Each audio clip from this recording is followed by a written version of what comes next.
தமிழே தலைகவிழ்ந்த பொற்செல்வி வாயலற வேண்டாம் வருங்காலம் முன்காலம். அம்மா தமிழே, அடுத்த பரம்பரையில் உன்னை வணங்கும் உலகத்தை நாம் செய்வோம். காட்டி கொடுக்கும் கயவர் தலை மண்டை ஓட்டை பிளந்து உனக்கு பணி செய்வோம். தாயே தமிழே, தலை கவிழ்ந்த பொற்செல்வி வாயலற வேண்டாம் வருங்காலம் முன்காலம். பேரன்பு கழுமிய இந்த கருத்தரங்கினுடைய தலைவர், என்னுடைய அன்பு உடன்பிறப்பு வியனரசு அவர்களே, மிக அருமையாக இந்த கருத்தரங்கை ஏற்பாடு செய்திருக்கின்ற தமிழகத்தின் விடிவெள்ளியாக திகழ்கின்ற நாம் தமிழர் கட்சியினுடைய தலைமை ஒருங்கிணைப்பாளர் செந்தமிழர் சீமான் அவர்களே, எனக்கு முன்னாலே சிங்கம் ஒன்று கர்ச்சித்தது. அதனுடைய கர்ஜனையெல்லாம் நீங்கள் கேட்டீர்கள். இயக்குனர் களஞ்சியம் அவர்களே, எனக்கு முன்னாலே தாய்க்குலத்தை சார்ந்த இருவர் பேசினார்கள். மிக அருமையாக பேசினார்கள். அவர்களுக்கும் நான் பாராட்டுக்களை தெரிவித்துக் கொள்கிறேன். எனக்கு முன்னாலே என்னுடைய அருமை தோழர் மைப்பா அவர்கள் பேசினார்கள். அவரை நான் 30 ஆண்டு காலமாக அறிவேன். இங்கே எதிரே உட்கார்ந்திருக்கிற அருமை நண்பர்கள் அவர்களே, என்னோடு இங்கே என்னை அழைத்து கொண்டு வந்த அருமை நண்பர் ஐயா சந்திரமோகன் அவர்களே, நாம் தமிழர் இயக்கத்தினுடைய அடலேறுகளே, உங்கள் அனைவருக்கும் முதற்கண்ணினுடைய நன்றி எறிதலை தெரிவித்துக் கொள்கிறேன். இன்றைக்கு தமிழகம் ஒரு புதிய விடியலை நோக்கி சென்று கொண்டிருக்கிறது. ஆனாலும் கூட இந்த தமிழகம் 1967 என்று சொல்லுகிறார்கள் அல்ல, இந்த தமிழகம் 1925ஆம் ஆண்டு இந்த திராவிடர்களுக்கு அடிமைப்பட்டு விட்டது. 1920ஆம் ஆண்டு நம்ம எல்லாம் ஆண்ட ஆங்கிலேயர்கள் தேர்தலை கொண்டு வந்தார்கள். அந்த தேர்தலிலே நீதி கட்சி போட்டியிட்டது. நீதி கட்சி அல்ல, தென்னிந்திய நல உரிமை சங்கம் அதற்கு பெயர். அதனுடைய பத்திரிகை நடத்தினார்கள், ஜஸ்டிஸ் என்று. அந்த பத்திரிகையினுடைய பெயராலேயே அந்த கட்சி உருவாக்கிவிட்டது. அது அன்றைக்கு ஆட்சி 17 ஆண்டுகளாக ஆண்டது. 17 ஆண்டுகளாக ஆண்ட போதும் ஒரு தமிழன் முதலமைச்சராக வர முடிந்ததா என்றால் இல்லை. வனகல அரசர் வருவார், முட்டியிலி அரசர் வருவார், அந்த அரசர் வருவார், இந்த அரசர் வருவார். தமிழனுக்கு இடமில்லை. இங்கே தந்தை பெரியாரை பற்றி மிக அருமையாக நம்முடைய களஞ்சியம் அவர்கள் சொன்னார்கள், அருமையாக சொன்னார்கள். பெரியாரை நாம் ஏன் விமர்சிக்கிறோம், பெரியாரை நாம் ஏன் எதிர்க்கிறோம், ஈவேரா அவர்களை ஏன் எதிர்க்கிறோம் என்றால், நீங்கள் நினைத்துக் கொள்ள வேண்டும், தமிழக அரசியலை தமிழர் அல்லாதவர்களுடைய அரசியலாக்கியதில் முதல் பகைவர் ஈவேரா அவர்கள்தான். முதல் பகைவர், தமிழ் தேசியத்தினுடைய முதல் பகைவர் ஈவேரா அவர்கள்தான். சரி, இந்த ஈவேரா அரசியலுக்கு எப்படி வந்தார்? அவர் பார்ப்பன எதிர்ப்பு, பிராமணர்களுடைய எதிர்ப்பு என்றெல்லாம் சொல்லுகிறார்களே, அந்த திராவிட இயக்கத்தினுடைய தலைவர் ஈவேரா அவர்கள் பார்ப்பனருடைய பரிந்துரை காரணமாகத்தான் அரசியல் நுழைஞ்சார். நீங்க மனசுல வச்சுக்கணும். காந்தியார் அவர்கள் தென்னாப்பிரிக்காவுக்கு சென்றார் வழக்கறிஞராக. தென்னாப்பிரிக்காவுக்கு சென்ற போது அவர் பாரிஸ்டர், மிகப்பெரிய வழக்கறிஞர். ஆனால் அந்த வழக்கறிஞராக சென்ற தென்னாப்பிரிக்காவுக்கு சென்ற காந்தியாரை தேசியவாதியாக உருவாக்கியவர்கள் எல்லாம் அங்கே இருந்த தமிழர்கள் தான். சத்தியாகிரக போராட்டத்தை தொடங்கி வைத்தவரே தில்லையாடி வள்ளியம்மை என்கிற ஒரு தமிழச்சி தான். தமிழச்சி தான் காந்தியாருக்கு தலைவி. அவரே எழுதியிருக்கிறார். அவருடைய பத்திரிகையிலே எல்லாம் வழிகாட்டியது தில்லையாடி வள்ளியம்மை. அவர் பட்டியல் இலக்கத்தை சார்ந்தவர் தான். ஆகவே அங்கேதான் அவருடைய பாரிஸ்டர் பட்டத்தின் காரணமாக மக்களை கவர முடியவில்லை, விடுதலைக்கு அழைக்க முடியவில்லை. அப்பொழுதுதான் தென்னாப்பிரிக்காவிலே இருந்த தமிழர்கள், நீங்கள் தாய்மொழி வழியிலே அரசியலை எடுத்தால்தான் முன்னேற முடியும், இந்த மக்களை கவர முடியும் என்று சொன்னதன் காரணமாக காந்தியார் தென்னாப்பிரிக்காவிலேயே தமிழை பேசினார், தெலுங்கை பேசினார், குஜராத்தை பேசினார். இப்படி தாய்மொழிகளின் மூலம் மக்களை கவர்ந்தால்தான் விடுதலை போராட்டத்தை முன்னெடுக்க முடியும் என்கிற புத்திமதியை காந்தியாருக்கு கொடுத்தவர்களே தமிழர்கள். காந்தியாருக்கு அந்த புத்திமதியை கொடுத்தவர்களே தமிழர்கள். எனவே தென்னாப்பிரிக்காவிலே மிகப்பெரிய தலைவராக காந்தியார் உருவான போது காங்கிரஸ் கட்சி அவரை தலைமை ஏற்கும்படி அறிவித்தது, அழைத்தது. அப்படி அழைத்த போது அண்ணல் காந்தியார் சொன்னார், என்ன சொன்னார்? அதற்கு முன்னாலே இந்தியாவிலே 5 காங்கிரஸ் மாகாண கமிட்டிகள் தான் உண்டு, 5. சென்னை மாகாண காங்கிரஸ் கமிட்டி, கல்கத்தா மாகாண காங்கிரஸ் கமிட்டி, பம்பாய் மாகாண காங்கிரஸ் கமிட்டி, டெல்லி மாகாண காங்கிரஸ் கமிட்டி, மத்திய மாகாண காங்கிரஸ் கமிட்டி. 5 மாகாண காங்கிரஸ் கமிட்டி தான் இருந்தது. அப்பொழுது காந்தியார் சொன்னார், காங்கிரஸ்காரர்கள் தலைமையேற்க அழைத்த போது அவர் சொன்னார், நான் தலைவராக வந்தால் முதலிலே காங்கிரஸ் கட்சியை மொழி வழியாக மாற்றி அமைக்க வேண்டும். காங்கிரஸ் கட்சியை எங்கே பிறந்தது மொழிவழி தேசியம், எங்கே பிறந்தது தமிழ் தேசியம்? தென்னாப்பிரிக்காவிலே பிறந்ததையா, அதுவும் காந்தியாராலே ஆரம்பிக்கப்பட்ட தமிழ் தேசியம். நான் தலைமை பொறுப்பேற்க வேண்டும் என்றால் தாய்மொழி வழியிலே காங்கிரஸ் கட்சியை முதலிலே மாற்றி அமையுங்கள். அப்படி மாற்றி அமைத்த போது சென்னை மாகாண காங்கிரஸ் கமிட்டி தமிழ்நாடு காங்கிரஸ் கமிட்டியானது, ஆந்திர பிரதேச காங்கிரஸ் கமிட்டியானது, கர்நாடக பிரதேச காங்கிரஸ் கமிட்டியானது, கேரள பிரதேச காங்கிரஸ் கமிட்டியானது. இதுல கொடுமை என்ன தெரியுங்களே, ஆந்திர காங்கிரஸ் கமிட்டியுடைய முதல் தலைவராக பட்டாபி சீதாராமையா என்கிற ஒரு தெலுங்கர் வந்தார். கர்நாடக பிரதேச காங்கிரஸ் கமிட்டியுடைய தலைவராக தாசப்பா என்கிற ஒரு கன்னடர் வந்தார். கேரள பிரதேச காங்கிரஸ் கமிட்டி தலைவராக கேசவ மேனன் என்கிற ஒரு மலையாளி வந்தார். தமிழ்நாடு காங்கிரஸ் கமிட்டியுடைய முதல் தலைவர் யார் ஐயா? முதல் கோணல் முற்றிலும் கோணல். முதல்லையே இந்த பெரியார் 3 கோட்டை போட்டார் தமிழனுடைய நெற்றியிலே, 3 நாமம். அதுக்கு என்ன காரணம்? தமிழ்நாடு காங்கிரசுடைய முதல் தலைவராக வந்தது ராமசாமி நாயக்கர். அவரை முதல் தலைவராக கொண்டு வருவதற்கு பரிந்துரை செய்தது யார் தெரியுமா?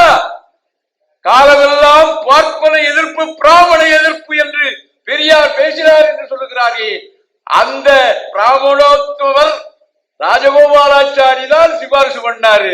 தமிழ்நாடு காங்கிரசினுடைய முதல் தலைவர் பெரியார் ராமசாமி. என்னையா, என்ன அநியாயம் பாருங்க ஐயா. கன்னடத்துல கன்னட காங்கிரஸ் கட்சிக்கு ஒரு கன்னட, ஆந்திர காங்கிரஸ் கமிட்டிக்கு ஒரு தெலுங்கு, கேரள காங்கிரஸ் கமிட்டிக்கு ஒரு மலையாளி. ஆனால் தமிழ்நாடு காங்கிரஸ் கமிட்டிக்கு யாரு தலைவர்னா பெரியார் ராமசாமி நாயக்கர். என்ன கொடுமை பாருங்க, என்ன கொடுமை. இதுல கொடுமை என்னவென்றால், அந்த தமிழ்நாடு காங்கிரஸ் கமிட்டியினுடைய தலைவராக ராமசாமி நாயக்கர் வந்தவுடனேயே அன்றைக்கு கேரளா இல்லை, திருவாங்கூர் கொச்சி என்கின்ற 2 சமஸ்தானங்கள், திருவாங்கூர் ஒன்று கொச்சி ஒன்று, 2 சமஸ்தானங்களாகத்தான் இருந்தன, 2 சமஸ்தானங்கள்.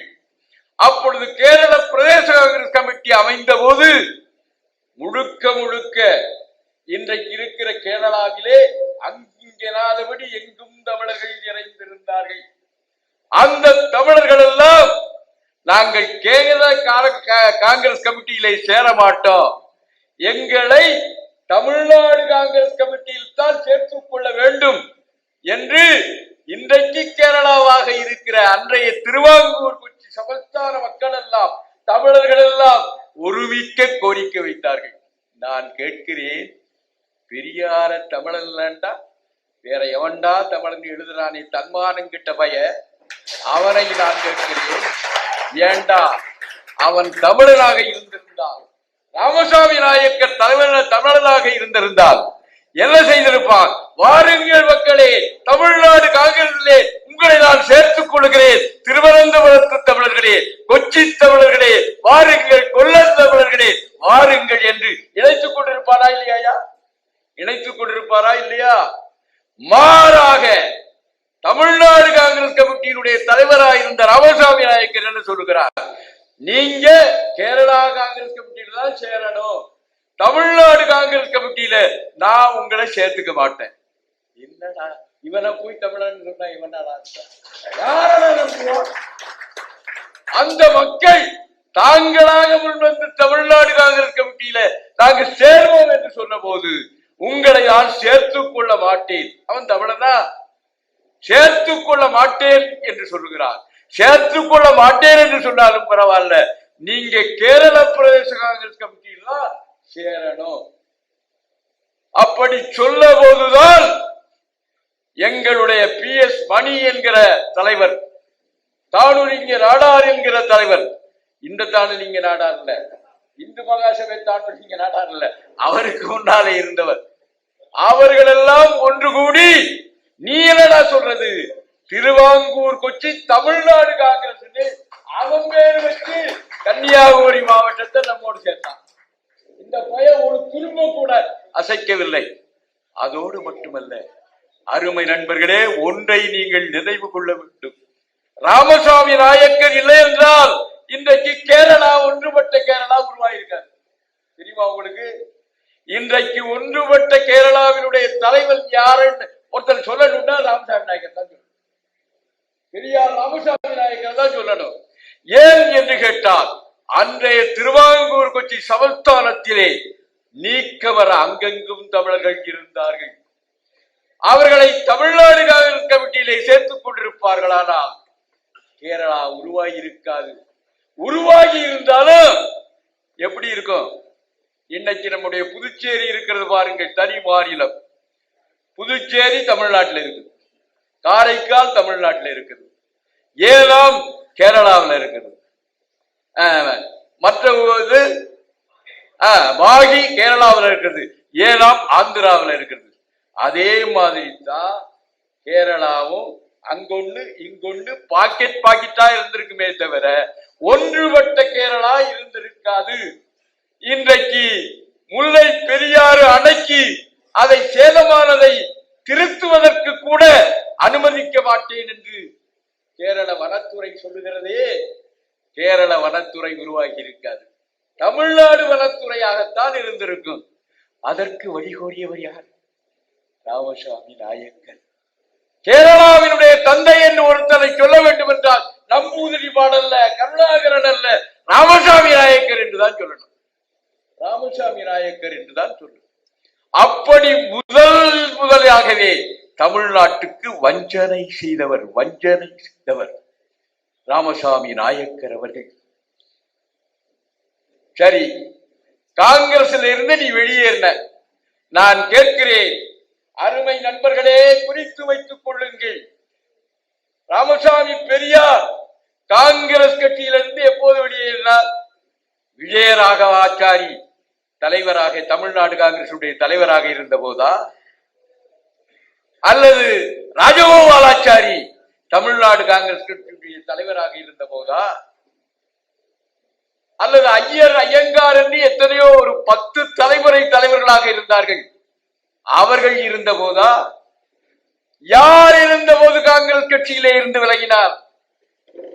எங்களுடைய தமிழ் தென்றல் திருவிக அவர்கள் தலைமையிலே காஞ்சிபுரத்திலே நடைபெற்ற காங்கிரஸ் கட்சியினுடைய மாநாட்டின் போதுதான் காங்கிரஸை விட்டு வெளியே வர்றார். ஐயர்லாம் இனிச்சுது, முதலியார் மட்டும் உனக்கத்துக்கு இருந்தாப்பா. நான் கேட்கிறேன், ஏன்டா முதலியார் தமிழா இல்லையா? நீ உள்ளபடியே தமிழர் அல்லாதவரை பார்ப்பாரை எதிர்ப்பதென்றால் ஒரு பார்ப்பான் தலைவராக இருக்கிற போது நீ வெளியே வந்திருக்கணும் இல்லையா? பார்ப்பான் தலைவராக இருக்கிற போது நீ வெளியே வந்திருக்கணும். மாறாக தமிழ் தென்றல் திருவிக்கா அவர்கள், திருவிக்கா இல்லாமல் தமிழ் இல்லை. அது தமிழ் தேசியமானாலும் இந்திய தேசியமானாலும் தமிழிலே மிகப்பெரிய பெரியார் அவர்கள் நம்முடைய திருவிக்கா அவர்கள் தான். அவர்கள் தலைவராக இருந்த போதுதான் ராமசாமி நாயக்கர் எங்க வர்றாரு, காங்கிரஸ் கட்சியிலிருந்து வெளியே வர்றாரு. வெளியே வந்து சுயமரியாதை இயக்கம் என்று தொடங்குகிறார். அந்த சுயமரியாதை இயக்கத்தினுடைய தலைவராக இவரால் முதலிலே மாநாட்டிற்கு தலைமை வைக்க முடிந்ததா? அந்த சுயமரியாதை இயக்க முதல் மாநாடுகளிலே தலைமை வகித்தவர் யார் தெரியுமா? எங்கள் தமிழ் தேசிய தந்தை சோமசுந்தர பாரதியார் அவர்கள். அந்த ஒவ்வொரு மாநாட்டிலும் தலைமை வகிக்கிற போது அவர் ஆரம்பிக்கிற போதே தமிழ்நாடு தமிழருக்கு, தமிழ்நாடு நீங்க சொல்லுங்களேன், தமிழ்நாடு தமிழருக்கு, தமிழ்நாடு தமிழருக்கு என்று முழக்கமிட்டுதான் சோமசுந்தர பாரதியார் அவர்கள் அந்த சுயமரியாதை மாநாடுகளை நடத்தினார். அதன் காரணமாக அப்பொழுது நீதி கட்சியினுடைய பொதுச் செயலாளராக முத்தமிழ் காவலர் கியாபே விஸ்வநாதம் அவர்கள் இருந்தார்கள். அவர்கள் அக்கினியிலே மேலே உட்கார்ந்திருப்பதைப் போல, எரிமலையின் மேலே உட்கார்ந்திருப்பதைப் போல அவ்வளவு கசப்பாக இருந்தார்கள். ஏன் என்று கேட்டால், நீதி கட்சியிலே ஒரு பார்ப்பனனை கூட 17 ஆண்டுகளிலே ஒரு முறை அவர்கள் அமைச்சராக ஆக்கினார்கள். நீதி கட்சியிலே ஒரு தமிழனை அவர்கள் அமைச்சராக ஆக்கவில்லை. அதன் காரணமாக வெறுப்புற்றிருந்த முத்தமிழ் காவலர் அவர்கள் நினைத்தார்கள், சுயமரியாதை இயக்கம் நடத்துகிறார்கள், தமிழ்நாடு தமிழருக்கே என்று சொல்லுகிறார்கள். எனவே இந்த மாநாட்டினுடைய தலைவராகிய, இந்த சுயமரியாதை இயக்கத்தினுடைய தலைவராகிய ராமசாமி நாயக்கரை நீதி கட்சியினுடைய தலைவராக்கினார். நீதி கட்சியையே தமிழர் கழகமாக மாற்றிவிட முடியும். அவருடைய நம்பிக்கை. யாருடைய நம்பிக்கை? முத்தமிழ் காவலருடைய நம்பிக்கை. நீதி கட்சி தலைவரையாக ஈவே ராமசாமி நாயக்கரை கொண்டு வந்து விட்டால் நீதி கட்சியையே தமிழர் கழகமாக மாற்றிவிடலாம் என்பதற்காக 1939 ஆண்டு ராமசாமி நாயக்கரை நீதி கட்சியினுடைய தலைவராக ஆக்கினார்கள். விசுவாசம் வேண்டாம் ஐயா, உண்மை வேண்டாம் ஐயா, நம்பிக்கை வேண்டாம் ஐயா. அந்த உண்மையும் இல்லை, நம்பிக்கையும் இல்லை, விசுவாசமும் இல்லை. என்ன செய்தார்கள்?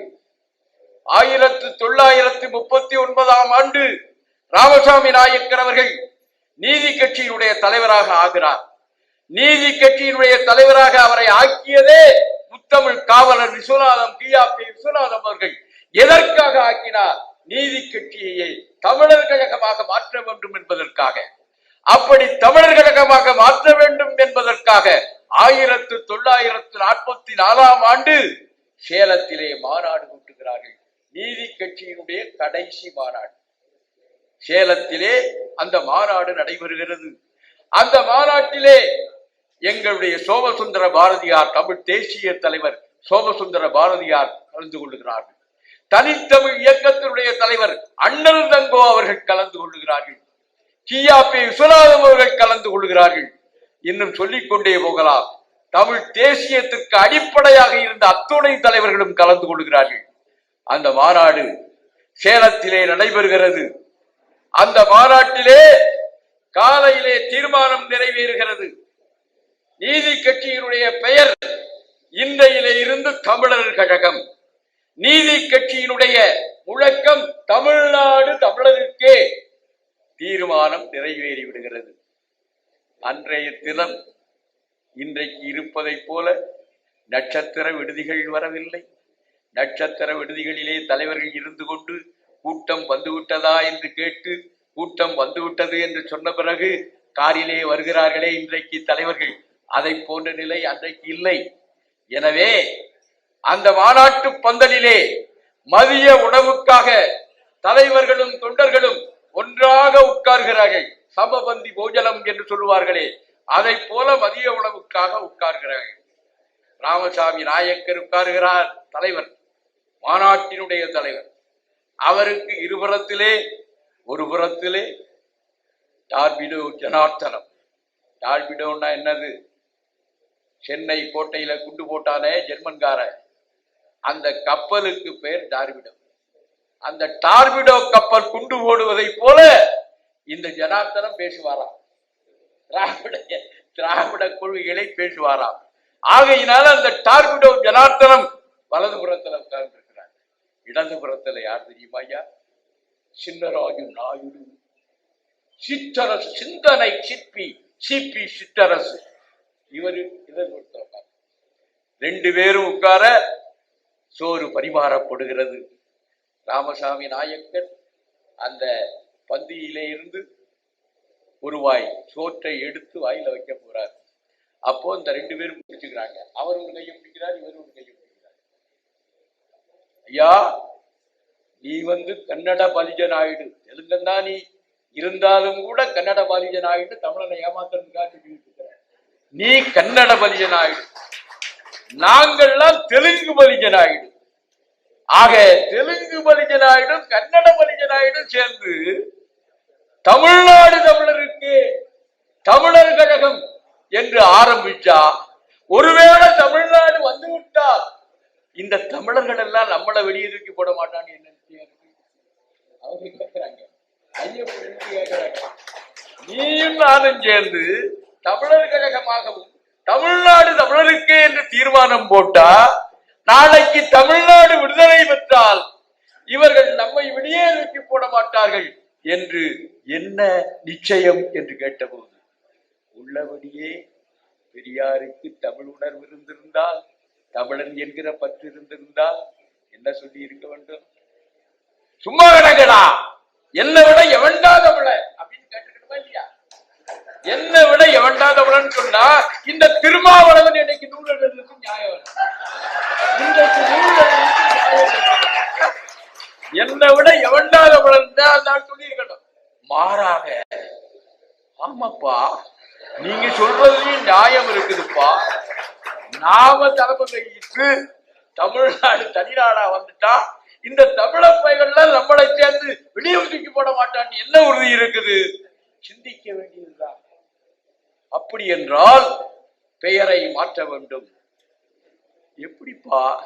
காலையில தீர்மானம் நிறைவேறிச்சு, ஏக மனதா நிறைவேறிட்டு, நீ இப்போ சொன்னா நாம என்ன பண்ண முடியும்?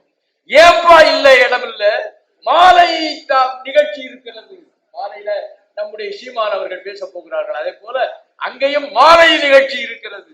அந்த மாலை நிகழ்ச்சியில மாற்றி விடுவோம், கட்சியின் பெயரை திராவிடர் கழகம் என்றும் கட்சியின் குறிக்கோளை திராவிட நாடு திராவிடருக்கு என்று மாலை மாநாட்டிலே மாற்றி விடலாம். அப்ப கூட இந்த ஆளுக்கு எவ்வளவு பெரிய குயுக்தி இருக்குது பாருங்க, சனி மூளை இருக்குது பாருங்க. இந்த சொல்றான், இந்த முட்டா பசங்களை திருத்த முடியாதுப்பா, காலையில தீர்மானம் நிறைவேற்றிட்டோம், தமிழ்நாடு தமிழருக்கே தமிழர் கழகம் என்று நிறைவேற்றி விட்டோம், இந்த முட்டா பசங்களை நாம என்னால திருத்த முடியாது. அதுக்கு ஒரே ஒருத்தன் இருக்கிறான், ஒரே ஒருத்தன். யாரு? ராமசாமி நாயக்கர் சொல்ற, ஒரே ஒருத்தன் இருக்கிறான், காஞ்சிபுரத்துக்குள்ள பையன். அந்த அண்ணாதுரைய போய் நீ கூட்டிட்டு வா, அவன் பேசினாத்தான் இந்த முட்டாள் தமிழர்கள் எல்லாம் கேட்பார்கள். அன்னைக்கே அந்த ஆளு புரிஞ்சு வச்சிருக்கிறான், அன்னைக்கே புரிஞ்சு வச்சிருக்கிறான். ஐயா, இந்த காஞ்சிபுரத்து அவனை கூட்டு வா, அவன் பேசினாத்தான் இந்த மக்களை எல்லாம் திருத்த முடியும், திராவிடர் கழகமாக தமிழர் கழகத்தை திராவிடர் கழகமாக மாற்ற முடியும். நான் உங்களை கேட்கிறேன், மாடுகளுக்கு முன்னால் வந்த காது பெருசா, பின்னால் வந்த கொம்பு பெருசா? ஐயா, முன்னால தமிழர் கழகம் தான் தோன்றுச்சு. சரித்திரம் அறியாம பேசுகிறாங்க இந்த திருட்டு பயலுங்க. சரித்திரம் அறிய வேண்டுமா? இந்த நாட்டில் பிறந்த முதல் அமைப்பு, முதல் கழகம் என்பது தமிழர் கழகம் தான். நீங்க தம்பிகளை உரத்து சொல்லுங்கள், நாங்கள் தமிழ்நாட்டிலே முதல் அரசியல் கட்சியே எங்களுடைய தமிழர் கழகம் தான், தமிழர் கழகம் தான். அதான் தோன்றுச்சு. ஆனா இந்த ஆள் சொல்றாரு, அந்த குள்ள புயலை தூக்கிட்டு வா, அவன் வந்தாத்தான் மகுடி முன் நாகம் போல இந்த முட்டாள் பயிர்கள் எல்லாம் கேட்பாங்க அப்படின்னு ராமசாமி நாயக்கர் சொல்ல, இந்த 2 பேரும் அவரும் சேலத்துக்கு வந்துட்டாரு. யாரு? அண்ணாதுரையும் சேலத்துக்கு வந்துட்டார். பேரறிஞர் அண்ணா அவர்கள் சேலத்திற்கு வந்து விட்டார். ஆனா அவர் மாநாட்டுக்கு வரல. ஏன்னு கேட்டீங்கன்னா, பெரியாரோட அவருக்கு கொழுவல், பெரியாரோட மனஸ்தாபம் ஆகையினால மாநாட்டுக்கு வரல, விடுதியிலே தங்கி இருக்கிறார். எனவே இந்த 2 பேரும் போகிறார்கள். டார்பிடோ ஜனார்த்தனமும் சிந்தனை சிற்பி சிபி சிற்றரசு அவர்களும் அவர் தங்கி இருக்கிற விடுதிக்கு போகிறாங்க. அண்ணா அவர்களே, நீங்கள் வந்து மாநாட்டிலே பேசி தமிழர் கழகத்தை திராவிடர் கழகமாக மாற்றி அமைக்க வேண்டும், முழக்கத்தை திராவிட நாடு திராவிடருக்கு என்று மாற்றி அமைக்க வேண்டும் என்று கேட்கிறார்கள். ஏயா, அந்த பெரியாரு என்ன மதிக்கவே இல்லை, இங்க இருந்து போன போது என்ன கூப்பிடல, நீங்க வந்திருக்கிறீங்களே அப்படின்னு அவர் கேட்க, அவர் சொல்லித்தான் நாங்கள் வருகிறோம், பெரியார் சொல்லித்தான் நாங்கள் வருகிறோம். உள்ளபடியே பெரியார் என்னை அழைத்தாரா? யாரு? அவர் கேட்கிறார். காஞ்சிபுரத்து அண்ணா அவர்கள். அவர் சொல்லித்தான் நாங்கள் வருகிறோம். அண்ணா அவர்களே, நீங்கள் வந்தால்தான் இந்த முட்டாள் ஜனங்களை மாற்ற முடியும் என்று பெரியாரே உங்களை புகழ்ந்திருக்கிறார். எப்படி இருக்கு பாருங்க, பெரியாரே உங்களை புகழ்ந்திருக்கிறாரு, நீங்க சொன்னாதான் எல்லாம் கேட்பான்னு. ஆகவே வாருங்கள். ஆகவே அவர் வந்து மாலை மாநாட்டிலே 4 மணி நேரம் பேசுறாராம். எவ்வளவு நேரம்? 4 மணி நேரம் பேரறிஞர் அண்ணா அவர்கள் பெரிய சொற்பொழிவு ஆற்றி உலக நாடுகளினுடைய வரலாறுகளை எல்லாம் புரட்டி வைத்து அவர் மாலையிலே தமிழர் கழகம் என்பதை திராவிடர் கழகமாகவும், தமிழ்நாடு தமிழருக்கே என்ற முழக்கத்தை திராவிட நாடு திராவிடருக்கே என்று மாற்றி அந்த தீர்மானம் நிறைவேற்றுகிறார்கள். அப்பொழுது அந்த மாநாட்டிலே இருந்த அண்ணல் தங்கோ அவர்கள், தமிழர் தேசிய தலைவர் சோமசுந்தர பாரதியார் அவர்கள், நான் ஏன் தமிழர் தேசிய தலைவர் என்று சொல்லுகிறேன் தெரியுமா? சோமசுந்தர பாரதியார் அவர்களே, சோமசுந்தர பாரதியார் அரசியலுக்கு வராமல் இருந்திருந்தால், சுப்பிரமணிய பாரதியாரை போல இலக்கிய துறையிலே இருந்திருந்தால், சுப்பிரமணிய பாரதியாரே சாப்பிட்டு விட்டு அவர் கவிஞராகியிருப்பார், தமிழ் தேசிய கவிஞராகி இருப்பார். அயன் என்று கேட்டால் இருவரும் ஒரே பள்ளியில எட்டிபுரத்துல படிச்சாங்க. ஏன்னா நாம வரலாறு கொஞ்சம் பார்க்கணும் இல்ல. சுப்பிரமணிய பாரதியாரும் சோமசுந்தர பாரதியாரும் எட்டயபுரத்திலே ஒரே பள்ளியிலே ஒரே வகுப்பிலே படித்தார்கள். அப்படி படித்த போது யாழ்ப்பாணத்திலே இருந்து சுந்தர ஓதுவார் என்கிற ஒரு தமிழ் அறிஞர் அந்த பள்ளிக்கு வருகிறார். அந்த பள்ளிக்கு வந்து கலந்து கொள்கிறார். கலந்து கொண்டு ஒரு வருடத்திலே கேள்வி கேட்கிறார். அந்த பள்ளி மாணவர்கள் எல்லாம் மிக அருமையாக பதில் சொல்கிறார்கள்.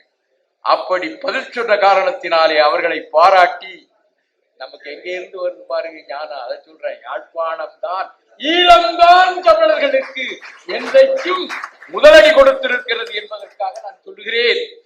அவர் ஒரு வெண்பா சொல்லுகிறார், நான் ஒரு ஈர்த்தடி தருகிறேன், இந்த ஈர்த்தடி வெண்பாவை நீங்கள் பூர்த்தி பண்ணி கொண்டு வாருங்கள் என்று அந்த பள்ளியிலே அவர் சோமசுந்தர பாரதியாருக்கும் சுப்பிரமணிய பாரதியாருக்கும் சொல்லுகிற போது மற்றவர்களுக்கும் சொல்கிறார்கள். எல்லாரும் வெண்பா ஏற்றுகிறார்கள். அந்த வெண்பாவிலே சோமசுந்தர பாரதியாரும் சுப்பிரமணிய பாரதியாரும், அப்பொழுது பாரதி இல்லை, சோமசுந்தரம் சுப்பிரமணியம் 2 பேரும் எழுதிய வெண்பாக்கள் சிறப்பாக இருக்கின்றன. எனவே இன்றையிலிருந்து நான் உங்களுக்கு பாரதி பட்டம் தருகிறேன். யாரு பாரதி பட்டம் கொடுத்தாரு? நேரு கொடுத்தானா? காந்தி கொடுத்தாரா?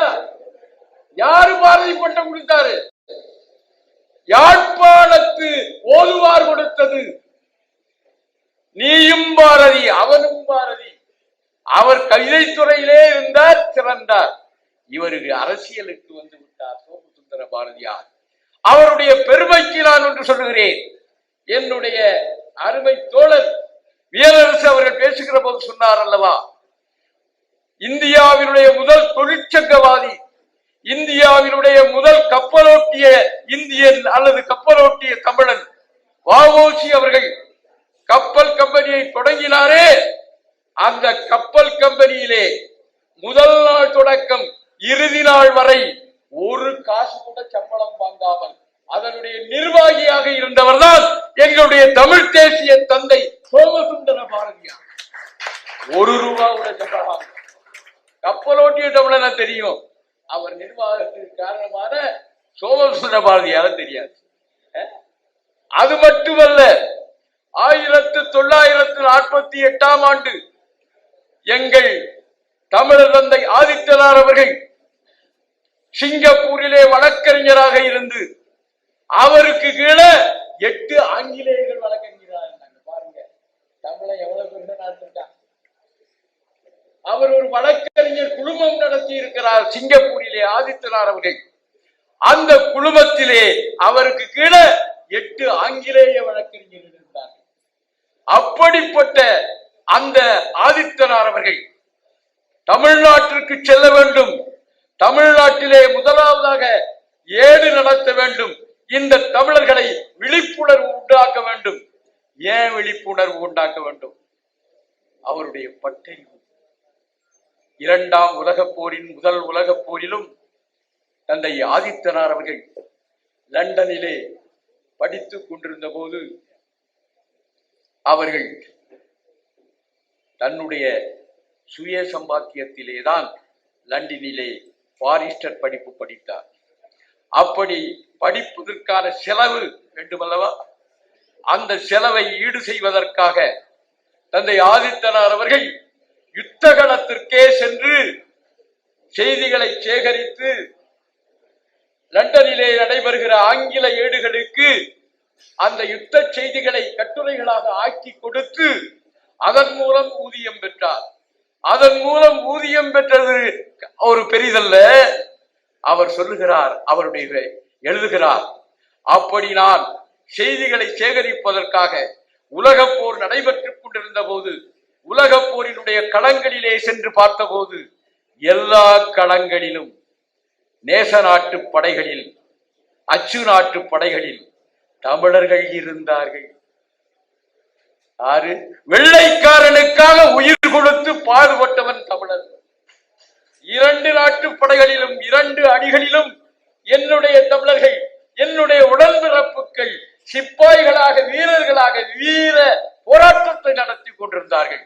அப்பொழுது நான் நினைத்தேன், இவர்கள் எல்லாம் என் தாய் தமிழகத்திற்கு போராடுவார்களானா, என் தாய் தமிழகத்தை வென்றெடுக்க முடியுமே, என் தாய் தமிழகத்தினுடைய விடுதலையை வென்றெடுக்க முடியுமே என்று நான் நினைத்தேன். ஆனால் தமிழகத்திற்கு வந்து பார்த்தால் இங்கே தமிழர்களுக்கு விழிப்புணர்வு இல்லை, தமிழர்களிடத்திலே விழிப்புணர்வு இல்லை, உலக அரசியலை பற்றி அவர்கள் புரிந்து கொள்ளவில்லை. எனவே முதலாக இவர்களுக்காக ஒரு ஏடு நடத்த வேண்டும், இவர்களுக்கு விழிப்புணர்வை ஏற்படுத்த வேண்டும் தமிழர்களுக்கு என்று நான் வந்தேன் என்று சொல்லுகிறார். 1942 ஆண்டு அவர் சிங்கப்பூரிலே இருந்து வெற்றிகரமான வழக்கறிஞர் தொழிலை விட்டுவிட்டு தமிழகத்திற்கு வருகிறார் பத்திரிகை ஆரம்பிக்கிறதுக்காக. பத்திரிகை ஆரம்பிப்பது என்பது வியாபாரத்திற்காக அல்ல, பிறகு அதை வியாபாரத்திற்காகவும் பயன்படுத்தினார். என்றாலும் கூட அவர் தமிழகத்தினுடைய விடுதலையை நோக்கித்தான் அந்த பத்திரிகையை தொடங்க வேண்டும் என்று பத்திரிகையை தொடங்கினார். பிப்ரவரி மாதம். ஜூலை மாதம் தமிழ் ராஜ்ய கட்சி என்று ஒரு பெரிய மாநாட்டினை எழும்பூரிலே இருக்கிற அந்த வெள்ளை மாளிகையிலே நடத்தினார். அந்த மாளிகையினுடைய மகளிர் வரவேற்பு குழு தலைவர் யார் தெரியுமா? பெரியாருக்கு பெரியார் என்கிற பட்டம் கொடுத்தாரே டாக்டர் தர்மாம்பாள் அவர்கள்தான் ஆதித்தனார் தொடங்கிய அந்த தமிழ் ராஜ்ய கட்சியினுடைய மாநாட்டுக்கு பெண்கள் அணி தலைவர். அந்த மாநாட்டுக்கு தலைமை வகித்தவர் யாரு? சோமசுந்தர பாரதியார். இனிமேல் தமிழ்நாட்டை வென்றெடுக்க நாம் தொடங்குவோம் என்று தீர்மானம் நிறைவேற்றினார்கள். நான் இதனை சொல்லுகிற போது ஒன்றை நீங்கள் மனதிலே வைத்துக் கொள்ள வேண்டும். அன்றைக்கு பிரெஞ்சு காலனிகளாக இருந்த, பிரிட்டிஷ் காலனிகளாக இருந்த, போர்த்துகீஸ் காலனியாக இருந்த, டச்சு காலனிகளாக இருந்த 35 நாடுகளில் தமிழர்கள் பெரும்பான்மையாக இருந்தார். 35 நாடு, ஒரு நாடு 2 நாடு, 35 நாடுகளில் மலேசியா, சிங்கப்பூர், ஃபிஜி, மடகாஸ்கர், தென்னாப்பிரிக்காவில், தென் அமெரிக்காவிலே உள்ள குயானா போன்று 35 நாடுகளிலே தமிழர்கள் பெரும்பான்மையாக இருந்தார்கள். அந்த 35 நாடுகளும் விடுதலை பெற்றிருக்குமானால் இன்றைக்கு உலக வரலாற்றிலே 10க்கும் மேற்பட்ட தமிழ்நாடுகள் இருந்திருக்கும். நாம எவ்வளவு ஏமாந்திருக்கிறோம் பாருங்க ஐயா. ஒரு தமிழ்நாடு அல்ல, 10க்கும் மேற்பட்ட தமிழ்நாடுகள் இருந்திருக்கும். ஆனால் அது பறிகொடுத்தது யார்? அது பறிகொடுத்தது யார்? 1947ஆம் ஆண்டு இந்தியாவுக்கு விடுதலை கிடைக்கிறது. ஆனால் நான் முன்னாலே சொன்ன 35 நாடுகள் பெரும்பாலும் 60களுக்கு பிறகு விடுதலை பெற்றன. எனவே முதலிலே விடுதலை பெற்ற இந்தியாவினுடைய பிரதம மந்திரி நேரு அவர்கள் இருக்கிறார்கள். பண்டித நேரு, பண்டித ஜவஹர்லால் நேரு. அவர் என்ன பண்ணார் தெரியுமா? தமிழ்நாட்டில தொண்டியில இருந்து புதுச்சேரி வரை, சென்னை வரை 11 துறைமுகங்களிலே இருந்து தமிழர்கள் தென்னாப்பிரிக்கா உட்பட இந்த 35 நாடுகளோடும் உறவு வைத்துக் கொண்டிருந்தார்கள். நானே சிறுவனாக இருந்தபோது என்னுடைய ஊரிலே, கிராமப்புறத்திலே, தென்காசிக்கு பக்கத்தில் இருக்கிற சேர்ந்தமரம் என்கிற ஒரு ஊரிலே பள்ளியிலே படித்தேன். அப்படி பள்ளியிலே படித்த போது பக்கத்திலே இருந்தவர்கள் பல பேர் சிங்கப்பூரிலே வாழ்ந்தார்கள், மலேசியாவிலே வாழ்ந்தார்கள், பர்மாவிலே வாழ்ந்தார்கள். எழுத படிக்க தெரியாதவர்கள் சிறுவனான என்னை கூப்பிட்டு கடிதம் எழுத சொல்லுவார்கள். அப்படி கடிதம் எழுதி இருக்கிறேன். தமிழ்ல தான் எழுதியிருக்கிறேன், தமிழ்ல தான் முகவரி எழுதியிருக்கிறேன். பர்மாவுக்கும், மலேசியாவுக்கும், சிங்கப்பூருக்கும் தமிழிலே முகவரி எழுதி கடிதங்கள் போயிருக்கின்றன. இன்றைக்கு தமிழ்ல கடிதம் எழுத போகும் ஐயா. செந்தமிழ் சீமான் அவர்களை உங்களை கேட்கிறேன், அன்னைக்கு பர்மாவுக்கு தமிழ்ல எழுதி, மலேசியாவுக்கு தமிழ்ல எழுதி, அது பள்ளி தொடக்க பள்ளியில படிக்கிற மாணவன் நான். அப்போ எழுதி எல்லா நாடுகளுக்கும் தமிழிலேயே கடித போக்குவரத்து நடந்திருக்கிறது. அப்படி 11 துறைமுகங்களிலே இருந்து 35 நாடுகளோடு தமிழர்கள் உறவு வைத்திருந்தார்கள். நேரு பண்டிதர் வந்தார். இந்த 11 துறைமுகங்களையும் மூடிட்டார். கப்பல் போக்குவரத்து கூடாது. வெளிநாடுகளோடு உறவு வைத்துக் கொள்ள வேண்டும் என்றால் பம்பாய் துறைமுகத்தில் இருந்து போங்க, கான்லா துறைமுகத்தில் இருந்து போங்க அப்படின்னு தமிழ்நாட்டு தொடர்பை அறுத்து விட்டார்கள். அதனுடைய விளைவாக அந்த மேற்கு கடற்கரை துறைமுகங்களிலே இருந்து யார் யார் அந்த வெளிநாடுகளுக்கு போனார்கள்? பீகாரிகள் போனார்கள், மார்வாடிகள் போனார்கள், ராஜஸ்தானிகள் போனார்கள், குஜராத்திகள் போனார்கள். இதனுடைய விளைவு இந்த 35 நாடுகளும் விடுதலை வருகிற போது தமிழன் முதலமைச்சராக, தமிழன் பிரதம மந்திரியாக, தமிழன் ஜனாதிபதியாக வரவேண்டிய அந்த நாடுகளிலே இந்திக்காரர்கள் வந்து விட்டார்கள். குறிப்பாக பீகாரிகள் வந்து விட்டார்கள். குயானாவுக்கு பீகாரி அதிபர், மொரீசியஸுக்கு பீகாரி ஜனாதிபதி. என்னடா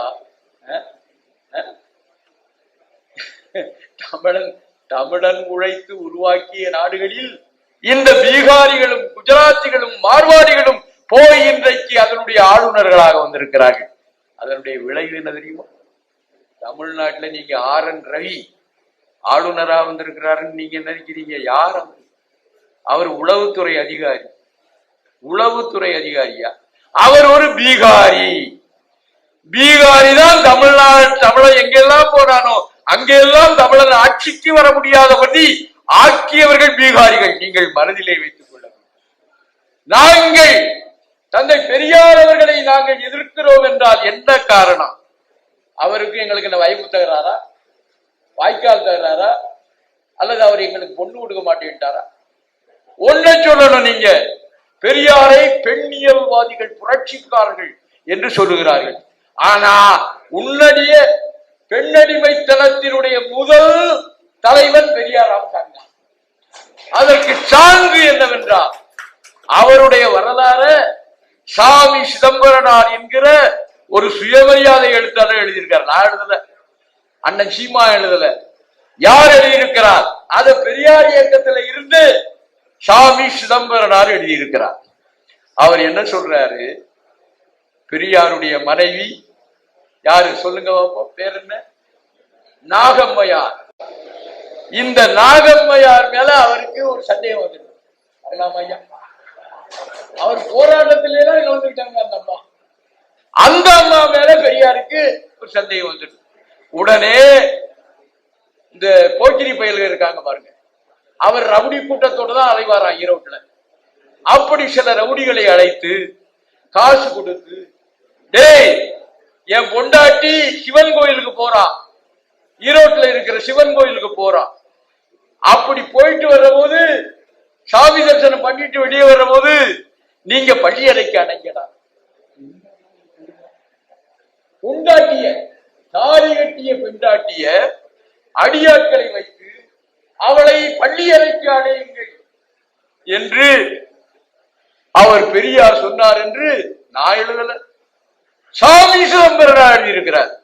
பெரியாருடைய விசுவாசி அவர் எழுதியிருக்கிறார். இவரை போய் பெண்ணியல்வாதிங்கிறாங்க. என்னையா அர்த்தம்? என்ன அர்த்தம்? ஏதாவது சம்பந்தம் இருக்கிறதா? நாங்கள் ஏன் பெரியாரை எதிர்க்கிறோம் என்றால் இந்த திராவிட நாடு கொள்கை வரவில்லை என்றால் பாகிஸ்தானுக்கு முன்னாலேயே தமிழ்நாடு விடுதலை பெற்றிருக்கும். ஏன்னா இந்தியாவுக்கு முதல்லயே பாகிஸ்தானுக்கு விடுதலை வந்திருக்கு இல்லையா? அதை போல பாகிஸ்தானுக்கு முன்னாலேயே தமிழ்நாடு விடுதலை பெற்றிருக்கும். அதை தடுத்தது யார்? ஆகையினால்தான் திட்டமிட்டு தமிழ்நாடு என்கிற பெயரே வரக்கூடாது என்று திராவிட நாடு, திராவிடர்கள். நான் இன்னைக்கு கேட்கிறேன், எங்க கலைஞருடைய தவ புதல்வன் மு.க. ஸ்டாலின் அவர்கள் திராவிட மாடல், அது என்னடா மாடல்? அது என்ன மாடல்? திராவிட மாடல் என்றால் மனுஸ்மிருதி சொல்லுகிறது, குமாரில பட்டர் நூல் என்ன சொல்லுகிறது? பஞ்ச திராவிடம். அந்த பஞ்ச திராவிடம் எதெல்லாம்? அந்த திராவிட மாடல் என்றா குஜராத்திக்காரர் என்ன நரேந்திர மோடியும் திராவிடம் தான்டா. பஞ்ச திராவிடத்துல கூர்ஜரம் இருக்கிறது, மராட்டி மகாராஷ்டிரம் இருக்கிறது, கர்நாடகம் இருக்கிறது, ஆந்திரம் இருக்கிறது, தமிழ்நாடு இருக்கிறது. அந்த பஞ்ச திராவிடத்தை தான் மனுஸ்மிருதி சொல்லுது. அந்த பஞ்ச திராவிடத்தை தான் குமாரில பட்டர் எழுதுகிறார். அதை தழுவிதான் கால்டுவெல் அவர்கள் தன்னுடைய நூலுக்கு திராவிட மொழிகளுடைய தாய் என்று தமிழை உயர்த்துகிறார். ஆகவே எல்லா வகையிலும் பெரியார் ராமசாமி அவர்கள் தமிழனுக்கு என்னென்ன தீங்கு செய்யலாம், இன்னொன்றை மட்டும் நான் சொல்லிவிட்டு விடைபெற ஆசைப்படுகிறேன். தந்தை ஈழத்தந்தை செல்வநாயகம் அவர்கள் அங்கே இருக்கிற தமிழர் கட்சிகளை எல்லாம் சேர்த்து 1976 ஆண்டு வட்டுக்கோட்டையிலே ஒரு பெரிய மாநாட்டை நடத்துகிறார். அந்த மாநாட்டில் இதுவரை நாங்கள் சமஷ்டி ஆட்சி கோரினோம், இணைப்பாட்சி கோரினோம், ஆனால் சிங்களவர்கள் அதை தருவதற்கு ஒப்புதல். எனவே இனிமேல் எங்களுடைய பகுதி, தமிழர்கள் வாழுகின்ற பகுதி, தமிழ் ஈழ தனி நாடாக பெற்றெடுப்போம் என்கிற ஒரு தீர்மானத்தை நிறைவேற்றுகிறார்கள். அந்த தீர்மானத்தை நிறைவேற்றிவிட்டு அதற்கு ஆதரவு தேடுவதற்காக தந்தை செல்வா அவர்கள் முதலிலே தமிழ்நாட்டை தேர்ந்தெடுக்கிறார், பிறகுதான் இந்தியாவுக்கு போகிறார். தமிழ்நாட்டை தேர்ந்தெடுக்கிற போது தமிழ்நாட்டுக்கு வருகிறார் நாவலர் மங்கையர்க்கரசியினுடைய மணாளன் அவர்களோடு வருகிறார். அப்படி வருகிற போது தமிழக தலைவர்களை எல்லாம் சந்திக்கிற ஒரு வாய்ப்பை ஏற்படுத்தி கொடுப்பவர்களில் நானும் ஒருவனாக இருந்தேன். அன்றைக்கு உலக தமிழ் இளைஞர் கழகத்தினுடைய தலைவராக இருந்த என்னுடைய நண்பர் ஜனார்த்தனம், இலங்கையிலே திராவிட முன்னேற்ற கழகத்தினுடைய பொதுச் செயலாளராக இருந்த என்னுடைய நண்பர் மணவை தம்பி, நான் 3 பேரும் தான் தந்தை செல்வாவை எம்ஜிஆர் உட்பட கலைஞர் உட்பட எல்லா தலைவர்களிடத்திலும் ஆதரவு தேடுவதற்காக அழைத்து செல்லுகிறோம். அப்படி அழைத்து செல்லுகிற போது தந்தை பெரியார் அவர்களிடத்திலும் அழைத்து செல்கிறோம். மூத்த தலைவர், தமிழ்நாட்டினுடைய மூத்த தலைவர், அவருடைய ஆதரவு பெற வேண்டும் என்று நாவலர் அமிர்தலிங்கமும் சொல்லுகிறார், தந்தை பெரியாரும் சொல்லுகிறார். எனவே நாங்கள் அவரை அழைத்துக் கொண்டு பெரியார் திடலுக்கு போகிறோம். உள்ளபடி ஒன்றை பாராட்ட வேண்டும், அந்த தள்ளாத வயதில் அந்த தடியை ஊன்றிக் கொண்டு பெரியார் அவர்கள் மாளிகையை விட்டு வெளியே வந்து தந்தை செல்வா அவர்களையும் நாவலர் அமிர்தலிங்கம் அவர்களையும் கையை பிடித்து உள்ளே அழைத்து செல்கிறார். அந்த மனிதாபிமானத்தை நாங்கள் குறை சொல்ல மாட்டோம். வெளியே வந்து அழைத்து செல்கிறார். அழைத்து செல்வது மட்டுமல்ல, பெரியார் அவர்கள் பெரியார் மாளிகையிலே அவர் படுத்திருக்கிற அந்த கட்டலிலே அவர்களை நாவலர் அமிர்தலிங்கத்தையும் தந்தை செல்வநாயகம் அவர்களை உட்கார வைத்து விட்டு, இதற்காக வந்தீர்கள், என்னிடத்திலே எதை எதிர்பார்க்கிறீர்கள் சொல்லுங்கள் என்று அப்படி காதுல கையை வச்சுக்கிட்டு கேட்கிறார் பெரியார் ராமசாமி. அப்போ இவர் சொல்லுகிறார், அனைத்தையும் தாங்கள் முதலிலே தமிழர்களுக்கு இடைப்பாட்சி கேட்டோம், சிங்களர்களுக்கும் எங்களுக்கும் 50-50 உரிமைகளை பங்கிட வேண்டும், இணைப்பாட்சி வேண்டும் என்று கேட்டோம். ஆனால் சிங்களவர்கள் செவி கொடுக்கவில்லை. எனவே எங்களுடைய தாயக பூமியை, தமிழ் ஈழத்தை தனி நாடாக பெற்றெடுக்க வேண்டும் என்கிற முடிவுக்கு வந்திருக்கிறோம். அவருக்கு தெரியும், நீங்க பார்த்திருந்தா பெரியவர்களுக்கு தெரியலாம், அவருக்கு பார்கின்சன் அதாவது நடுக்கு நோய் உண்டு தந்தை செல்வநாயகம் அவர்களுக்கு. எனவே அவருடைய குரல் தான் வெளியே, குரல் ஒலிக்காது, வார்த்தைகள் வெளியே தெரியாது. அமிர்தலிங்கம் அவர்கள் தான் மொழிபெயர்த்து சொல்வார். தந்தை செல்வநாயகம் இதை சொல்லுகிறார் என்று நாவலர் அமிர்தலிங்கம் அவர்கள் சொல்வார்கள். உடனே அவர் அதே மாதிரி செல்வநாயகம் சொல்ல அமிர்தலிங்கம் விளக்கமாக பெரியாருக்கு எடுத்து சொல்லுகிறார். எடுத்து சொல்லுகிற போதுதான் என்னுடைய அருமை நண்பர் வியனரசு சொன்னதை போல, நாங்களே அடிமைகள், அடிமைகளுக்கு அடிமைகள் எப்படி உதவி செய்ய முடியும் என்று சொல்லிவிட்டிருந்தால் அதுல உண்மை. மாறாக எல்லாத்தையும் கேட்டுட்டு என்ன சொன்னார் தெரியுமா? தமிழர் தந்தையா, தமிழர் தலைவரா, அவரை விட வேற தமிழர் இல்லையா? அவர் என்ன சொல்றார் தெரியுமா? இப்படியே கேட்டு விட்டு, இந்த பாருங்க, நாங்களே இங்க பாப்பானை எல்லாம் வெளியேறுன்னு போராட்டம் நடத்திக்கிட்டு இருக்கிறோம், நீங்க சிங்கள நாட்டுல போய் இருந்துகிட்டு தமிழ்நாட்டுக்கு தமிழர்களுக்கு தனி நாடு கேட்டா என்ன அர்த்தம்? அங்க பிடிக்கல வந்துட வேண்டியதான? என்ன இது கொடுமை! இந்த அடிப்படை அடிச்சுவடி அரசியல் கூட பெரியாருக்கு தெரியவில்லைன்னா அவரை பெரிய அறிஞர் இருக்கிறாங்க. என்ன அர்த்தம்? அது சிங்கள நாடா, அங்க தமிழர் நுழைக்க போனோம், சிங்களவர்களை பிடிக்கவில்லை என்றால் நீங்க வெளியே வந்துட வேண்டியதான அப்படின்னு அப்பந்தான் நான் நினைச்சேன், இந்த ஆடு மிக கொடுமையான ஆடு அப்படிங்கிற உணர்வு அப்பொழுதுதான் எனக்கு கிடைத்தது. அந்த உணர்வை மீண்டும் உறுதிப்படுத்துவதை போல அவருடைய கடைசி கூட்டம் சென்னையில தியாகராய நகர் பேருந்து நிலையத்திற்கு பக்கத்துல நடந்தது. அந்த கடைசி கூட்டத்துல இவர் என்னதான் பேசுகிறாரு அப்படின்னு நாயும் போய் உட்கார்ந்து கேட்டேன். அப்போ எல்லாம் நாற்காலி எல்லாம் போட மாட்டாங்க, கீழதான் உட்காரணும், தலைவர்களுக்கு மட்டும்தான் நாற்காலி. அப்போ கீழே உட்கார்ந்து நானும் கேட்டிருந்தேன். அவர் கடைசியா பேசுகிறார், உயர்த்தி பேசுகிற போதெல்லாம் திராவிடர்கள் பெருமை மிகச் சிறந்தது, திராவிடர்கள் உலகத்தை எல்லாம் ஆண்டார்கள், இந்த தமிழன் எலிசாய், இந்த தமிழனை ஆரியர்களுடைய பிராமணர்களுடைய வைப்பாட்டி மகன் செல்லுகிறேனே என்ற அந்த கொடுமைதான் என்னை வாழ்த்துகிறது. என்னையா தமிழன் தான் பிராமணருடைய வைப்பாட்டி மகனா? அதையும் கேட்டுக்கிட்டு இருக்கிறான்.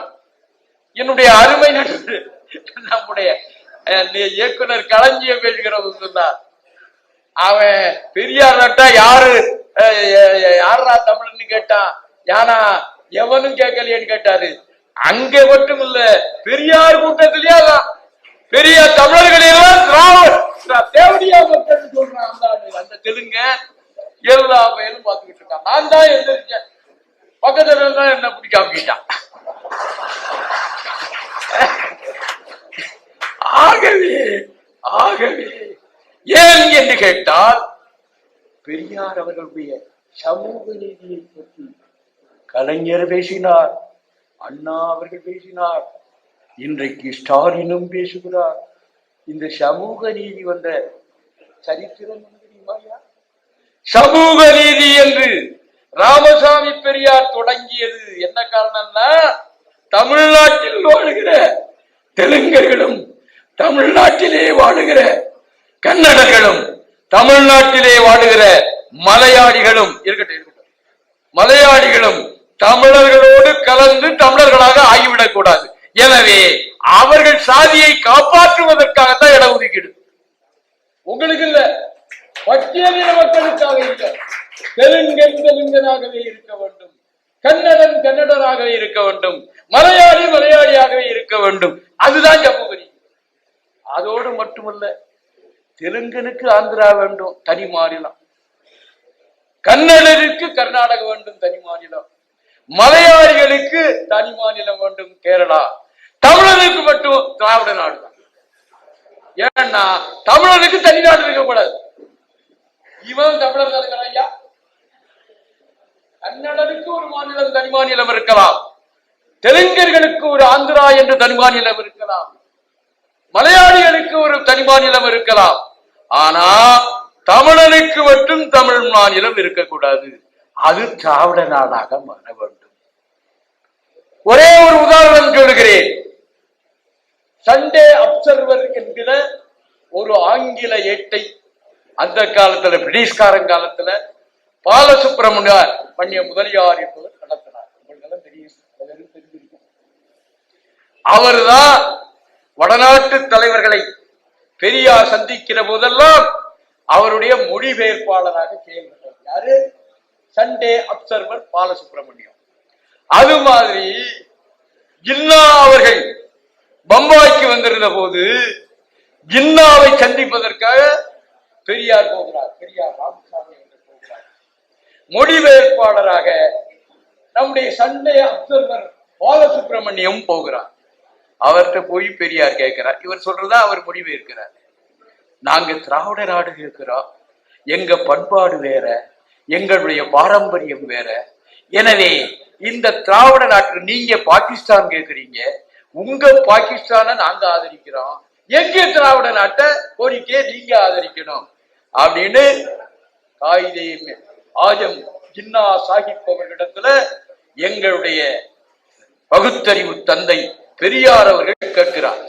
கேட்கிற போது அவன் செஞ்சுக்கிட்டே கேட்கிறான், ஏன்பா நீங்க திராவிட நாட்டுக்கு ஆதரவு கேட்கிறீங்க, ஆனா உங்க திராவிடர் கழகம் ஆந்திராவில் எத்தனை கழகம் வச்சிருக்கீங்க, கேரளாவில் எத்தனை கழகம் வச்சிருக்கீங்க, கர்நாடகத்துல எத்தனை கழகம் வச்சிருக்கீங்க? ஒண்ணு கூட இல்லைங்க. அப்போ எதுக்கு தமிழ்நாட்டுல மட்டும் இருந்துகிட்டு திராவிட நாடு கேட்கறது முட்டாள்தனம் என்று காயிதே ஆஜம் சின்ன காரி துப்ப முடியாத அளவுக்கு சொன்னார்னு அப்சர்வர் பாலசுப்பிரமணியம். அதே மாதிரி தான் எங்க அறிவர் சட்ட மேதை அம்பேத்கர் அவர்களையும் போய் சந்திக்கிறார். யாரு? நம்ம பெரியார் அவர்கள். அவரையும் போய் சந்திக்கிறார். அவர் அதைதான் சொல்றாரு. அதே விளக்கமாத்த எடுத்து ஒரு விழா சொல்றார். இல்லையா நீ திராவிட நாடு கேட்கிற, தமிழ்நாட்டை தவிர வேற எந்த ஏன்னா திராவிட நாடு என்று வருகிற போது ஆந்திரா தான் பெருசு, கன்னடம் பெருசு.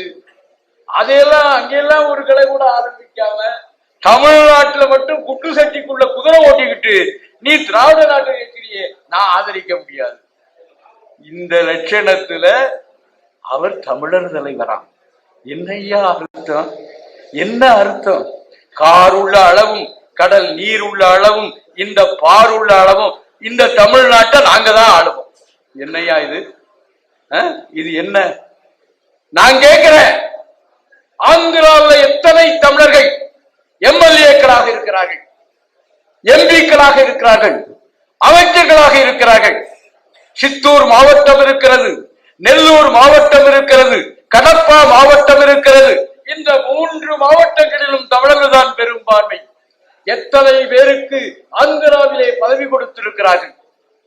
கேரளாவிலே 3 2 தமிழர்கள். அப்படி இருந்தும் கேரளாவிலே எத்தனை தமிழர்கள் எம்எல்ஏக்களாக, எம்பிக்களாக, அமைச்சர்களாக இருக்கிறார்கள்.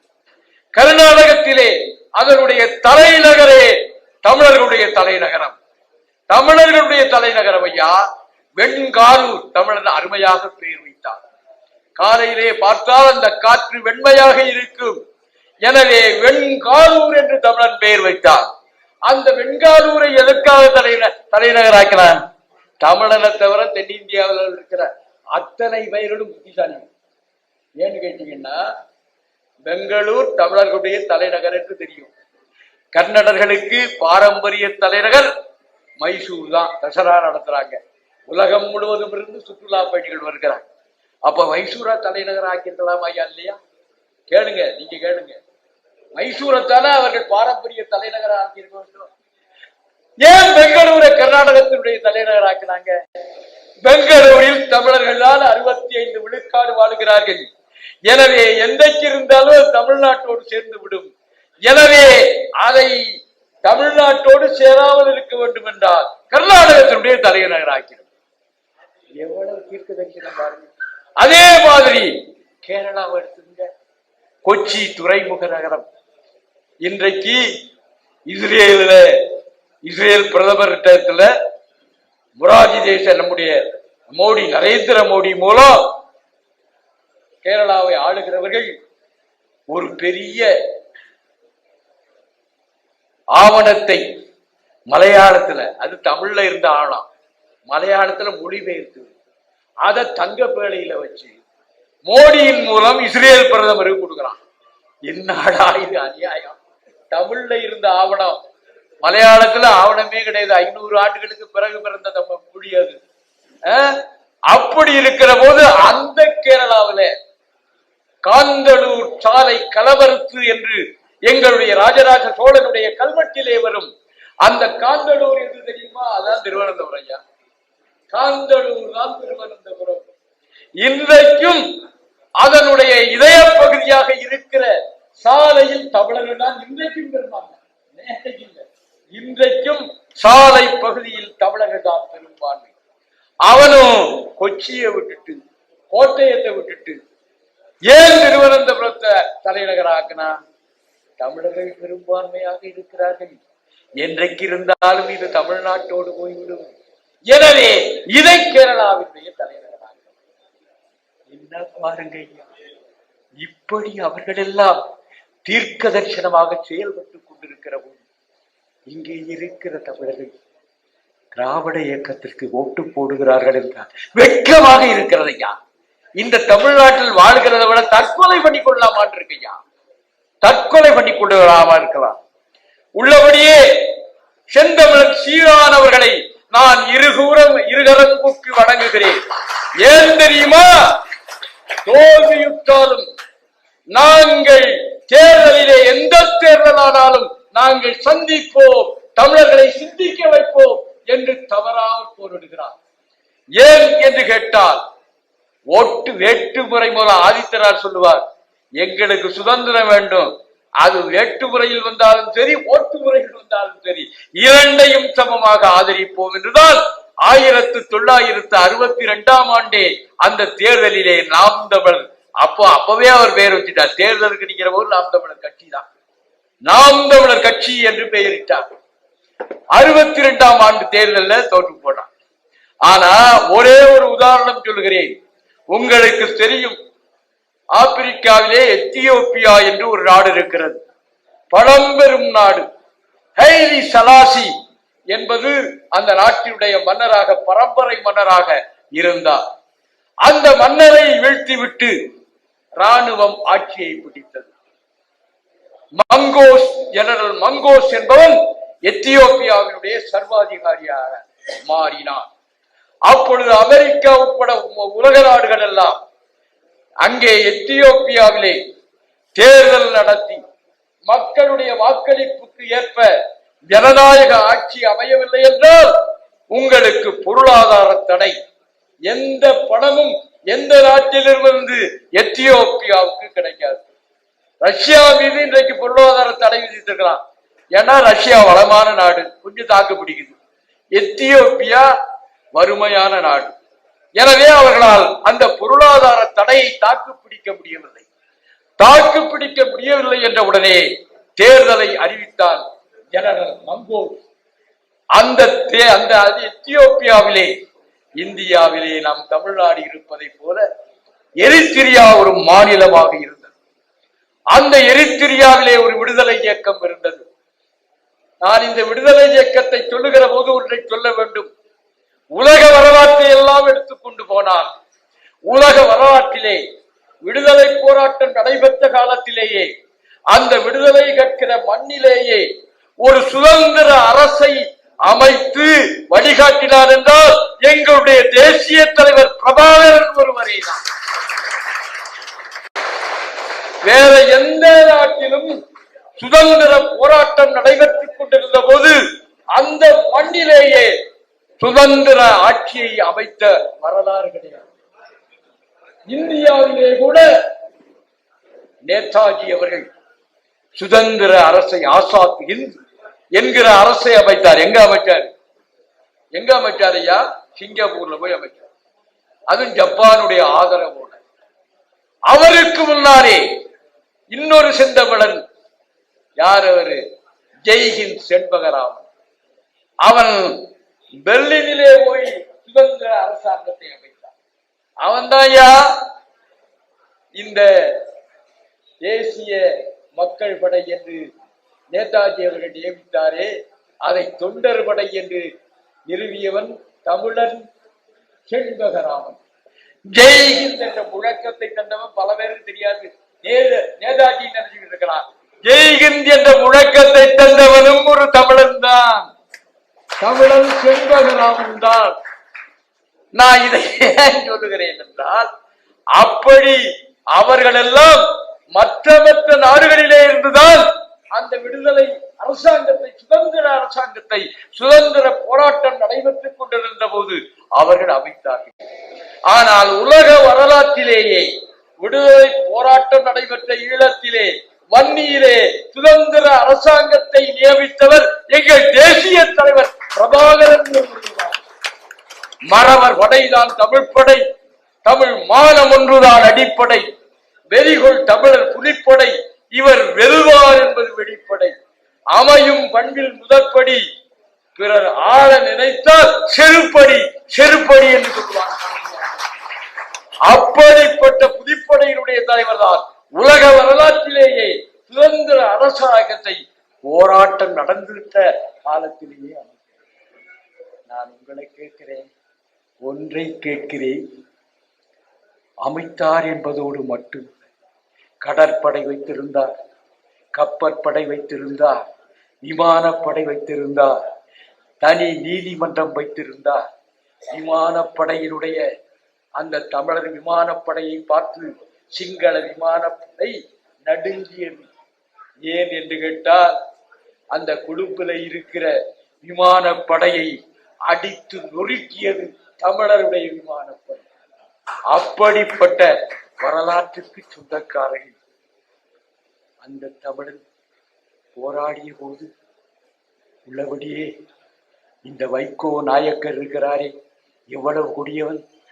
பெரியாருக்கு அடுத்தபடி, அந்த ராமசாமி நாயக்கருக்கு அடுத்தபடி இந்த வைகோபாலசாமி நாயக்கர் தான்.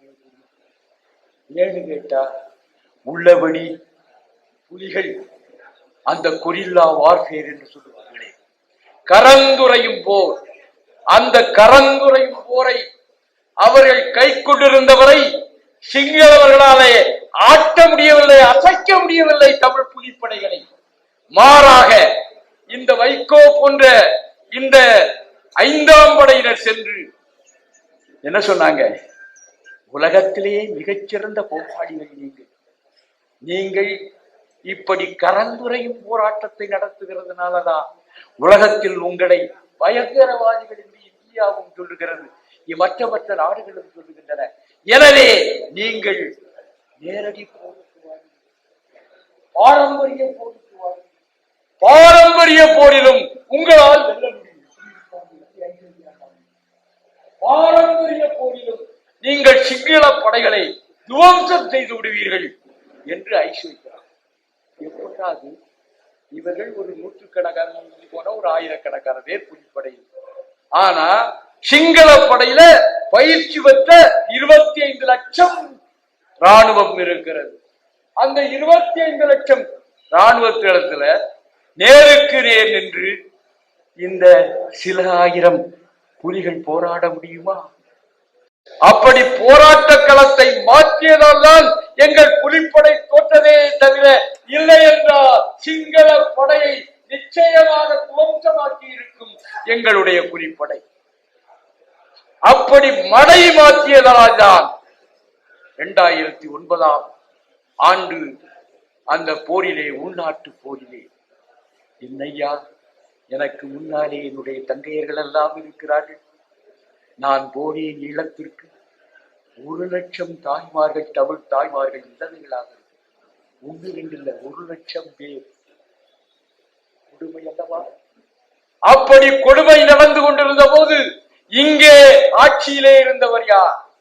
முத்தமிழறிஞர், மூதறிஞர். யாரு?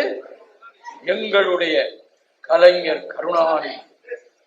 என்னையாது நீ நினைத்திருந்தால் அன்றைக்கு மன்மோகன் சிங் தலைமையிலே இருந்த மத்திய ஆட்சியிலே மிகப்பெரிய பங்காளிகளாக இருந்தவர்கள் திராவிட முன்னேற்ற கழகத்தினர் அல்லவா? திராவிட முன்னேற்ற கழகம் தானே மத்திய அரசாங்கத்தை, மன்மோகன் சிங் ஆட்சியை தூக்கி பிடித்தது. நாங்கள் வாபஸ் பெறுவோம், இலங்கைக்கு இந்தியா உதவவில்லை என்றால் நாங்கள் அரசிலே இருந்து விலகுவோம் என்று சொல்லி இருந்தால் என்ன நடந்திருக்கும்? இலங்கையை, தமிழ் ஈழத்தை இந்தியா அங்கீகரித்திருக்கும். ஒரே ஒரு உதாரணம் சொல்லுகிறேன். வங்காளதேசம் விடுதலை பெற்றிருக்கிறது பாருங்கள். வங்காளதேசம், சோனார் பங்களாதேஷ், அது விடுதலை பெறுவதற்கு காரணம் என்ன? முஜிபுர் ரஹ்மானுடைய படை, அவர்களுடைய உழைப்பு காரணம் என்றாலும் கூட சித்தார்த்த சங்கர் ரே, அன்றைக்கு மேற்கு வங்காளத்தினுடைய முதலமைச்சர், எங்கள் கலைஞரை போல, எங்கள் அண்ணாவை போல, எங்களுடைய ஸ்டாலினை போல சந்து முறையிலே இருந்து அவர்கள் சிந்து பாடவில்லை. மாறாக மேற்கு வங்க சட்டமன்றத்திலே இருந்து சித்தார்த்த சங்கர் ரே பேசினார். இந்திரா காந்தி அவர்களே, எங்களுடைய வங்க மக்களை, கிழக்கு வங்க மக்களை மேற்கு பாகிஸ்தான் படைகள் கொன்று குவிக்கின்றன, நீங்கள் தலையிட்டு வங்காளதேச விடுதலையை படைத்து கொடுக்கவில்லை என்றால் நான் சும்மா இருக்க மாட்டேன். யார் சொல்றா? வங்காளத்தினுடைய மேற்கு வங்கத்தினுடைய முதலமைச்சர் சித்தார்த்த சங்கர் ரே. 24 மணி நேரம் உங்களுக்கு நான் அவகாசம் தருகிறேன். 24 மணி நேரத்தில் நீங்கள் வங்காளதேசத்தை விடுதலையை பெற்றுக் கொடுக்கவில்லை என்றால் நான் சும்மா இருக்க மாட்டேன். ஏனென்றால் என்னிடத்திலும் ஒரு படை இருக்கிறது, அது காவல்துறை. அந்த காவல்துறையினரை முடுக்கிவிட்டு மேற்கு வங்காளத்திலே இருக்கிற ராணுவ தளவாட தொழிற்சாலைகளை எல்லாம் திறந்து விட்டு எடுத்துக்கொண்டு போங்கள், அடியுங்கள் மேற்கு பாகிஸ்தான் படைகளை என்று நான் சொல்லுவேன். அப்படி சொன்னால் இந்திரா காந்தி அவர்களே, நீங்கள் இந்தியாவினுடைய மாண்புமிகு பிரதமர், உங்களுக்கு கீழே ஒரு மாநிலத்தினுடைய ஒரு முதலமைச்சராக இருக்கிறேன். நான் அப்படி செய்தால் அது உங்களுக்கு இழுக்கு என்று சட்டமன்றத்திலே பேசினார். அதை போல 24 மணி நேரத்திலே சோனார் பங்களாதேஷ் பிறந்ததா இல்லையா? அதுபோல தமிழ் ஈழமும் பிறந்திருக்குமா இல்லையா? எனவே என்னுடைய தங்கை சொன்னதை போல ஆரியமும் திராவிடமும் ஒண்ணு, அறியாதவன் வாயில் மண்ணு மண்ணு என்று அந்த பழமொழிதான் உண்மையான பழமொழி. எனவே இன்றைக்கு தமிழர்களாகிய நாம் ஒன்றுபட்டால் உண்டு வாழ்வு, நம்மில் ஒற்றுமை நீங்கில் அனைவருக்கும் தாழ்வு, நன்றிது தேர்ந்திடல் வேண்டும், இந்த ஞானம் வந்தால் பின்னர் நமக்கது வேண்டும் என்று பாரதி படுவானே, அப்படி ஒன்றுபடுவோம், வென்று முடிப்போம்.